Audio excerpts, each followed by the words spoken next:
ఓం సదాశివసమారంభాం వ్యాసశంకరమధ్యమాం అస్మదాచార్యపర్యంతాం వందే గురుపరంపరాం. జ్యోతిష్ శాస్త్రాన్ని భావితరాల వారికి ప్రసాదించిన ఋషుల యొక్క పాదపద్మాలకి నమస్కారం చేసుకుంటూ, అలాగే నాకు ఈ జ్యోతిష విద్యను నేర్పిన గురువర్యులు జ్యోతిష బ్రహ్మ కీర్తిశేషులు శ్రీ ఏరంకి సూర్యనారాయణమూర్తి గారు, సూర్యశ్రీ దైవజ్ఞ గారి యొక్క పాదపద్మాలకి నమస్కారం చేసుకుంటూ, ఓం శ్రీ మహాగణాధిపతి నమః, శ్రీ గురుభ్యో నమః, హరి ఓం. వీక్షకులందరికీ నమస్కారం. జూన్ నెల 16వ తారీఖు లగాయతు జూన్ 22వ తారీఖు శనివారం వరకు ఉండేటువంటి గ్రహగతుల ఆధారంగా ద్వాదశ రాశుల వారికి ఈ వారం ఏ విధమైనటువంటి శుభాశుభ ఫలితాలు కలగబోతున్నాయో ఈ కార్యక్రమం ద్వారా తెలుసుకుందాం. అందులో భాగంగా ఈ వారం ఉండేటువంటి గ్రహగతులను గమనిద్దాం. ఈ వారంలో శనేశ్వరుడు కుంభరాశి యందు, మీనమందు రాహువు, మేషమందు కుజగ్రహము, వృషభ రాశి యందు గురుడు, మిథున రాశి యందు రవి, బుధ, శుక్రగ్రహాల యొక్క సంచారం అనేటువంటిది జరుగుతున్నది.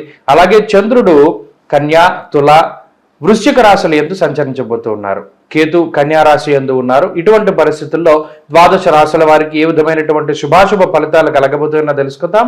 వృశ్చిక రాశి వారికి ఈ వారం మిశ్రమమైనటువంటి గ్రహ సంపత్తి గోచరిస్తూ ఉన్నది.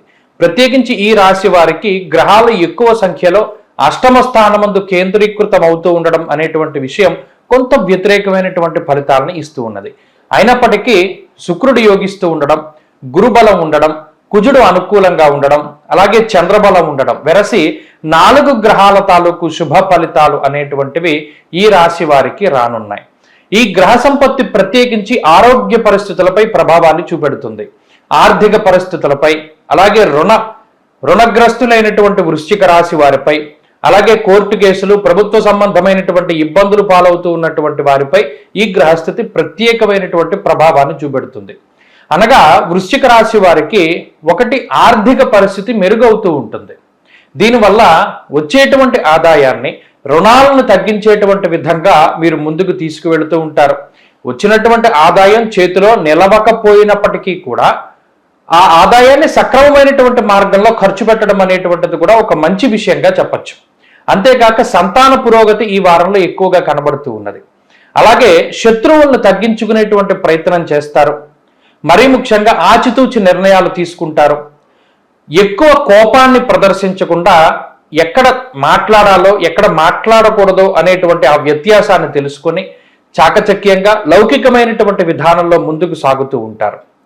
అలాగే తీక్షణమైనటువంటి పరిశీలన చేస్తూ ఉంటారు. ప్రతి విషయాన్ని కూలంకషంగా చర్చిస్తూ ఉంటారు. గతంలో ఉన్నటువంటి అనుభవాలను దృష్టిలో పెట్టుకుని ముందుకు సాగుతూ ఉంటారు.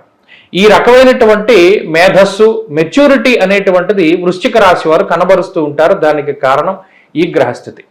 అయితే ఆర్థికంగా ఉన్నతమైనటువంటి స్థితి ఉన్నది. ఆరోగ్యం పట్ల మాత్రం కొంత శ్రద్ధ వహిస్తూ ఉండాలి. దుర్దోష శత్రు సంవాదో గమనం వ్యధ. ఇక్కడ స్వయంకృతాపరాధం అనేటువంటిది కనబడుతూ ఉన్నది.